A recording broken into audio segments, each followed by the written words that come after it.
സുഖമായിട്ട് കിടന്നുറങ്ങിയപ്പോൾ പുറത്തൊരൊച്ച. വേറൊന്നല്ല, നമ്മുടെ മാമൻ വീടിന്റെ പുറത്ത് പുല്ലടിക്കാം. മാമനോടെ പുല്ലടിക്കട്ടെ, നമുക്ക് നമ്മുടെ ബാക്കി പരിപാടി നോക്കാം. ഇന്ന് എനിക്ക് ചെറിയൊരു വർക്ക് ഇട്ടിട്ടാ നമ്മുടെ കുമ്പിടിയോടെ ആളുടെ കൂടെ വെറുതെ നിന്നാമെന്ന് പറഞ്ഞേ. അങ്ങനെ ഞാൻ വർക്ക് സൈറ്റിലെത്തി. ചെന്നപ്പോൾ തന്നെ ആള് ഭയങ്കര പണിയിലായിരുന്നു കേട്ടോ. അങ്ങനെ ആളുടെ കൂടെ നിന്ന് സാധനങ്ങളൊക്കെ എടുത്ത് കൊടുത്തുനിന്ന് കുറച്ച് കഴിഞ്ഞപ്പോഴേക്കും പ്രവീൺചേട്ടൻ വന്നു. പ്രവീൺചേട്ടൻ വന്നു കഴിഞ്ഞപ്പോൾ എൻ്റെ ഡ്യൂട്ടി കഴിഞ്ഞു. വേറൊന്നല്ല കേട്ടോ, ആള് പറഞ്ഞ ഒരു ചെറിയൊരു ഹെൽപ്പർ അത്ര ഉണ്ടായിരുന്നുള്ളൂ നമ്മുടെ പണി. അങ്ങനെ അത് കഴിഞ്ഞ് വൈകുന്നേരം ഇപ്പോൾ കൂട്ടുകാരൻ മുടി വെട്ടാൻ വേണ്ടത് കൂട്ടുകാരനോട് മുടി വെട്ടാൻ വേണ്ടി പുറത്ത് പോകാൻ കേട്ടോ. ഞങ്ങളുടെ മുടി വെട്ട് കടയിലെത്തി. അവിടെ എത്തിയപ്പോൾ നമ്മുടെ ചുള്ളൻ്റെ ഇരുന്ന് മുടി വെട്ട്. ചുള്ളന് മനസ്സിലായവരുണ്ടെങ്കിൽ കമന്റ് ചെയ്യട്ടാ. നമ്മുടെ കുറേ വീഡിയോയിൽ വന്നിട്ടുണ്ട്. ദേ അപ്പുറത്ത് വേറൊരു ചുള്ളരുത്ത് സംസാരിക്കണോ, ആരോടാണാവോ?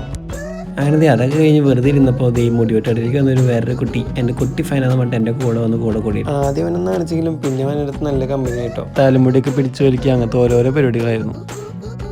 അടുത്തത് നമ്മുടെ കുട്ടി ഫാനും മുടി വെട്ടാൻ കയറിയിരുന്നുണ്ട്. അങ്ങനെ നമ്മുടെ ചുള്ളൻ്റെ മുടി വെട്ടം കഴിഞ്ഞു കേട്ടാ. അപ്പോൾ എന്തായാലും ഇന്നത്തെ ഒരു വീഡിയോ ഇത്രയുള്ളൂ കേട്ടോ. അപ്പോൾ എന്തായാലും പുതിയൊരു വീഡിയോ വീണ്ടും വരാം. അപ്പോൾ ഓക്കെ ബൈ.